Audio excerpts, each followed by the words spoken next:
मंगलदास जी की वाणी का चिंतन हो रहा था। उसमें कह रहे हैं कि जो 30 मिनट भगवान नाम कीर्तन कर लेता, मेरी बात पर विश्वास रखना हो, उसको भगवत प्राप्ति होगी। 24 घंटे में 30 मिनट नाम कीर्तन कर लेता है और अन्य समय विस्मरण रखता है, तो 30 मिनट का नाम कीर्तन उसे भगवत प्राप्ति करा देगा। तुम्हें जो पाठ प्रिय हो, 30 मिनट पाठ कर लोगे, भगवत प्राप्ति हो जाए। बहुत पहुंचे हुए महापुरुष जिनके चरणों में अपार श्रद्धा है, आप लोग तो रात दिन लगे, आपको भगवत प्राप्ति नहीं होगी। चूक हो जाएगी तो जन अवगुण प्रभु मानन काऊ, दीन बंधुवती मृदुल स्वभाव। अग्नि की ज्वाला के समीप रुई का पहाड़ कितनी देर टिकेगा? कितनी देर टिकेगा? उसके ताप में झुलस जाएगा। ये अग्नि की ज्वाला है भगवान नाम कीर्तन, भगवत यश गुणगान। तो जैसे किसी को लगे कि वो नाम जब भी करता है वो रुचि पूर्वक पाप करता है, असंभव।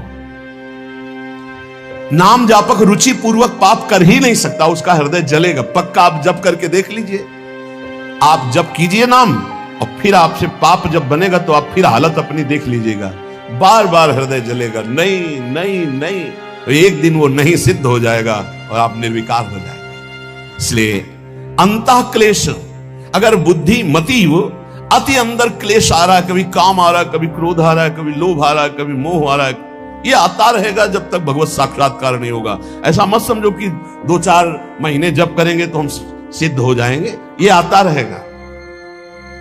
ये बहुत भागवतिक शक्ति से संपन्न है विकार, कोई साधारण नहीं है कि तुम माला जपोगे वो नहीं आएगा। माला जपते समय ही आएगा वो। ये भागवतिक शक्ति से संपन्न, काम क्रोध लोभ मोह तब त्रिभुवन को परास्त कर रहे हैं। ये भगवान के पावर से शक्तिमान है। तुम्हारा अहंकार जब गलित हो जाएगा तो इनका आना ही बंद हो जाएगा।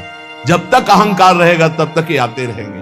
तो जो तुम्हारे अंदर जलन हो रही, मत कहो किसी से, सह जाओ, यही तपस्या हो जाएगी, यही भगवान की प्राप्ति का हेतु हो जाएगा।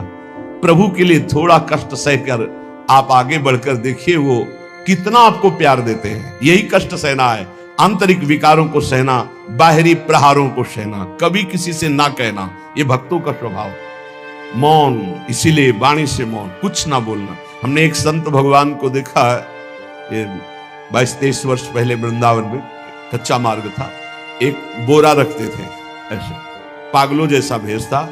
तो जब रात्रि के 11 बजे वापस यमुना किनारे से प्रसाद पाके यमुना किनारे गए, यमुना किनारे से जब लौटते थे उनको देखते थे अकेले वो बैठे रहते। उनकी मुद्रा देख के लगता था भगवदानंद में डूबे हुए। नजदीक बैठे, बोरा उठाया, चल दिया। पीछा छोड़ने वाले थे नहीं पीछे, तो उनका क्या बात है, क्यों पीछे?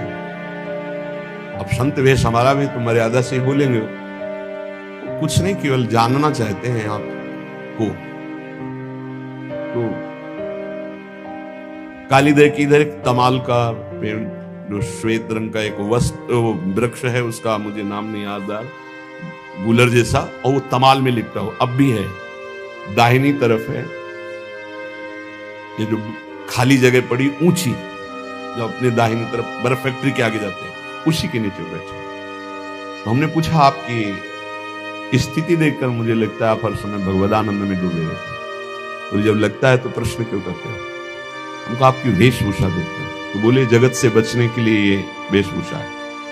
एक बोरा ऐसे, जैसे कोई बीनने वाले होते हैं, कबाड़ बीनने वाले, ऐसे बोरा ऐसे रखे थे, गमछा लगाए हुए थे, पूरा शरीर खुला, कोई साधु का वेश नहीं, कोई चिन्ह नहीं, और उनकी स्थिति भगवदानंद में थी। उनका ये किसके उपदेश, किस मार्ग के उपदेश, किस इष्ट की आराधना से आपको ऐसी स्थिति प्राप्त